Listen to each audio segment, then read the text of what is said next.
పశ్చిమ గోదావరి జిల్లా తాడేపల్లిగూడెం మున్సిపాలిటీలో ఓ ఉన్నతాధికారి తీసుకుంటున్న నిర్ణయాలు ఇప్పుడు తీవ్ర వివాదానికి దారితీస్తున్నాయనే చర్చ పట్టణ వ్యాప్తంగా సాగుతోంది. ప్రధాన రహదారులపై ఫుడ్ కోర్టుల ఏర్పాటు, ప్రజా స్థలాల్లో విగ్రహాల ప్రతిష్టాపన వంటి అంశాలు ప్రజల్లో అనేక సందేహాలకు కారణమయ్యాయి.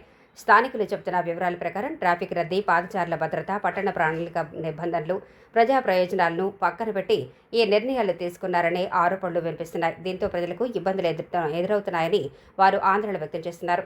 ఇదే సమయంలో వివాదాస్పదంగా మారిన ఫుడ్ కోర్టు వ్యవహారంపై హైకోర్టులో ప్రజా ప్రయోజనాల వ్యాజ్యం దాఖలైనట్లు స్థానిక వర్గాల్లో ప్రచారం జరుగుతోంది. అయితే దీనిపై అధికారిక కోర్టు రికార్డులు, పిటిషన్ వివరాలు ఇంకా బహిరంగంగా అందుబాటులోకి రావాల్సి ఉంది. ప్రజలు లేవనెత్తుతున్న ప్రశ్నలు మాత్రం ఒకటే కాదు. ప్రధాన రహదారిపై ఫుడ్ కోర్టు ఏర్పాటుకు ట్రాఫిక్ పోలీసులు అనుమతి తీసుకున్నారా? మున్సిపల్ ఆమోదం ఉందా? రోడ్డు భవనాల శాఖ లేదా ఇతర సంబంధిత శాఖల నుంచి అనుమతులు పొందారా? ట్రాఫిక్ ప్రభావంపై సాంకేతిక అధ్యయనం నిర్వహించారా?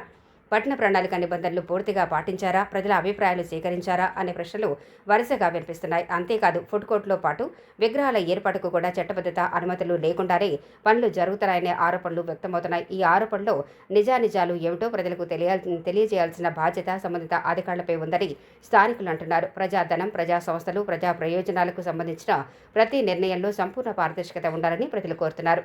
ఈ నేపథ్యంలో సంబంధిత అనుమతులు, తీర్మానాలు, సాంకేతిక నివేదికలు, వ్యయ వివరాలు, శాఖల ఆమోద పత్రాలు అన్నిటినీ బహిర్గతం చేసి ప్రజల సందేహాలకు నివృత్తి కల్పించాలని డిమాండ్ చేస్తున్నారు. ఈ అంశంపై మున్సిపల్ ఉన్నతాధికారులు తక్షణమే స్పందించి అన్ని వివరాలను ప్రజలకు వెల్లడించాలని స్థానికులు కోరుతున్నారు.